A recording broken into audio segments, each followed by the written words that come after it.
So, about a year in to being a published author and sort of making that shift from just being someone that loves writing and someone that just kind of keeps it in personal enrichment mode to becoming someone that does it with other people in mind, more professionally, with an eye for like, how am I going to produce this and get it out into the world?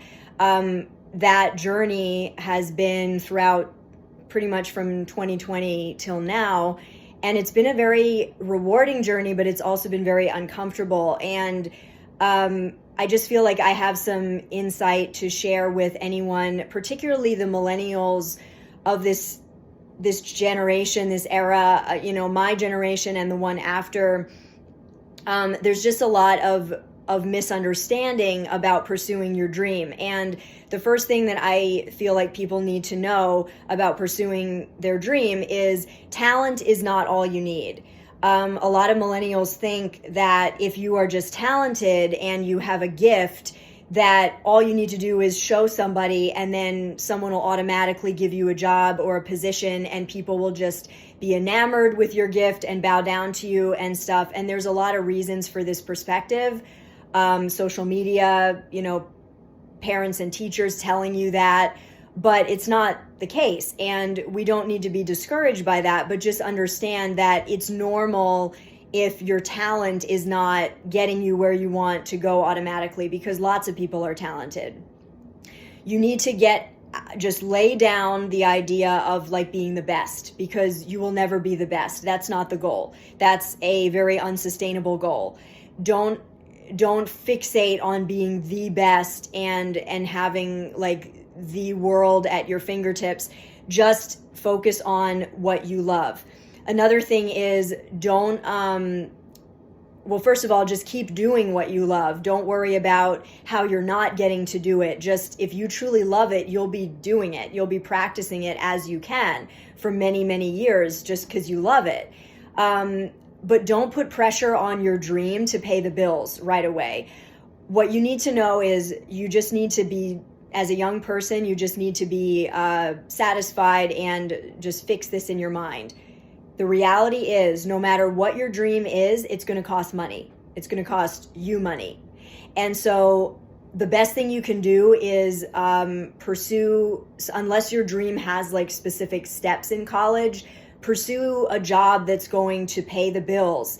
That way your dream is not choked out by the reality of like, this is not paying the bills. That in many cases, that will ruin it. Don't put that pressure on it right away. Just let it evolve, organically as you're working on it. Another thing that is really important to understand is that no matter what dream you're pursuing, there's going to have to, if you're ever going to figure out if it's going to be a reality for you, there's going to have to be a moment, and it's really uncomfortable, where you bring the dream out of fantasy into reality. And what that looks like is you start to talk to people who work in that industry, you start to do some research, and you find out what it actually looks like, what it actually takes to be like, let's say, an author or a singer-songwriter, as opposed to just someone who's good at singing or writing.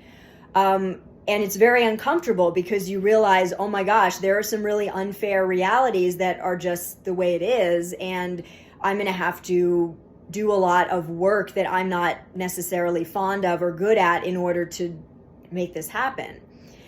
And in the midst of that, you may decide that it's not for you. It's not worth it for you. Like, you may enjoy writing, but you're not meant to be an author because you really don't like the process. And that's okay. You don't want to waste years of your life doing something that you're not meant to do. But the thing is, if you are truly meant to do something, if God has truly given you something as a calling and you love it, you will be able to move past the discouragement. It's not to say that you won't be discouraged, but you'll be able to get past it, and you'll be able to say, you know what, whatever it takes, I'm just going to, bring these realities before the Lord and ask him, how is this going to look for me?